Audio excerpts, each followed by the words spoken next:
All right, let's get right into it. We've all seen that offer, right? A big purchase, a phone, a mattress, whatever, with 0% interest for a year, maybe even two. And it feels like you're gaming the system, like you're getting away with something. But today, we're going to pull back the curtain on that deal. Because no interest is absolutely not the same as no cost. The real price you pay is often hiding in plain sight. And this quote right here, it just nails it. It hints that there's a danger we're just not seeing, a trap that's hiding inside what looks like a totally safe offer. So what is it? What are so many of us getting wrong about this? Well, that's exactly the mystery we're going to solve. Look, first we've got to admit, the appeal is huge. I mean, you get the thing you want right now, without that sting of paying interest later. It seems like a perfectly smart way to manage your money, and let's be honest, sometimes it really is. But the illusion, the trick, starts the moment that feeling of being responsible makes us let our guard down. Just think about it for a second. When you see an 18% APR on a credit card, all the alarm bells in your head start going off. You hesitate, you ask tougher questions. But the moment you take that interest rate down to zero, the whole psychology just flips. All that caution, it vanishes. The deal feels clean, logical, almost like you found a secret financial cheat code. And we stop questioning the purchase itself and start focusing only on how good the terms are.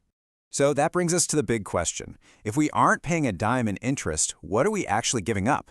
Because there is a cost, it's just not printed on the price tag. The real cost is something way more valuable, and a lot harder to get back once you've given it away. So here it is. The real cost isn't measured in dollars and cents of interest. It's measured in the loss of your financial flexibility. It's the cost of locking up your future income, forcing it into these mandatory payments, month after month after month. The real cost is your breathing room. And what do we mean by financial breathing room? It's simple.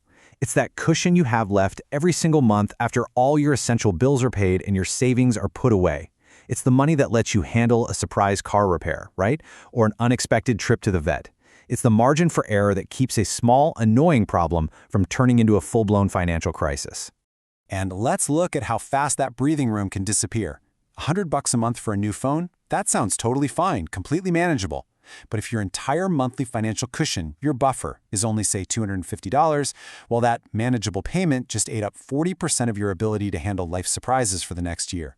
It's not just a payment anymore. It's a huge cut to your financial resilience. Now check this out. Imagine two people. They both buy the exact same couch for $100 a month on a 0% deal. Person A, they've got an $800 surplus every month. For them, that payment is a tiny dent, no big deal. But person B? They only have a $150 surplus. For them, that very same $100 payment just wiped out 2/3 of their entire safety net. You see? Same product, same payment, but a radically different impact on their lives. Person B just made the next couple years of their life way more fragile. But it actually goes even deeper than that.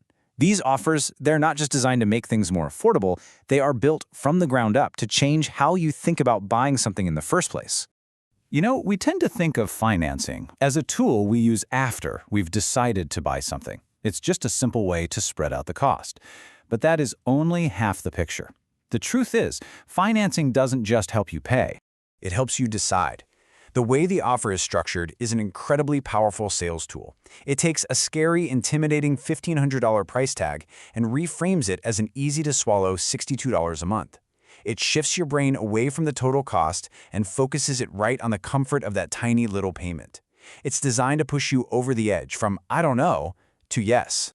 And how exactly does it do that? Well, it gets us to buy things sooner than we planned. It convinces us to buy a bigger, fancier version than we really need. And this is the most important one, it helps us justify a purchase that our gut was already telling us to walk away from. I mean, if you'd hesitate to drop $1,200 cash today, but you feel totally fine about 12 payments of $100, then the financing just made the decision for you. Okay, this is where things get really serious. One of these harmless little payments might be okay, but here's the thing, they rarely travel alone. This is the danger of stacking.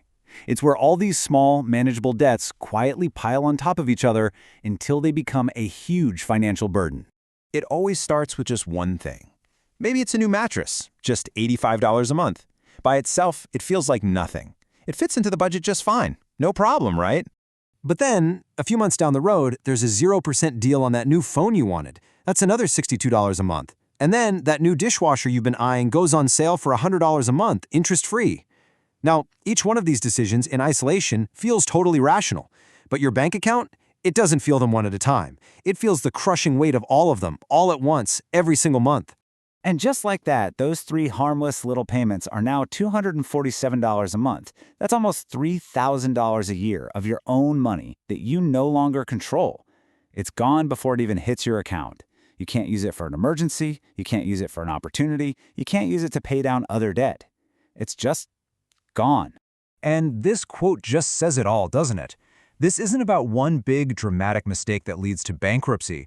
It's about a series of small, seemingly affordable choices that slowly, quietly eat away at your options. You're not destroyed, no, but your financial world gets smaller. You become narrowed. You have less freedom to move, less freedom to choose, and less freedom to react when life inevitably happens. So what's the move here? The point isn't that 0% financing is always bad. It's not. The goal is to have a much better way of deciding when it's a smart financial tool versus when it's a hidden trap. There are definitely times when it makes perfect sense. If your refrigerator breaks and you absolutely need a new one, and you've already got the cash saved up, using the 0% offer to keep that cash liquid can be a really smart move. The key is that the financing is serving a decision you've already made and justified, not creating the justification for you. So here's a simple filter you can use. Before you ever sign up for one of these deals, ask yourself 4 questions. Number 1, would I still buy this thing for this price if I had to pay all cash for it today? Number 2, what else could I be doing with this monthly payment for the next year or 2? 3, is this solving a real, genuine need, or is the payment plan just making a want feel easier to say yes to? And finally, the 4th and by far the most important question, ask yourself this: if I add this new monthly payment on top of all my other bills, does my life still feel like it has enough breathing room to absorb a normal problem, a flat tire, a sick kid? If the honest answer is no, or even a hesitant, I'm not so sure, then the deal isn't free. The interest rate might be 0, but the cost to your peace of mind and your financial freedom could be massive. And trust me, that is a price that is never, ever worth paying.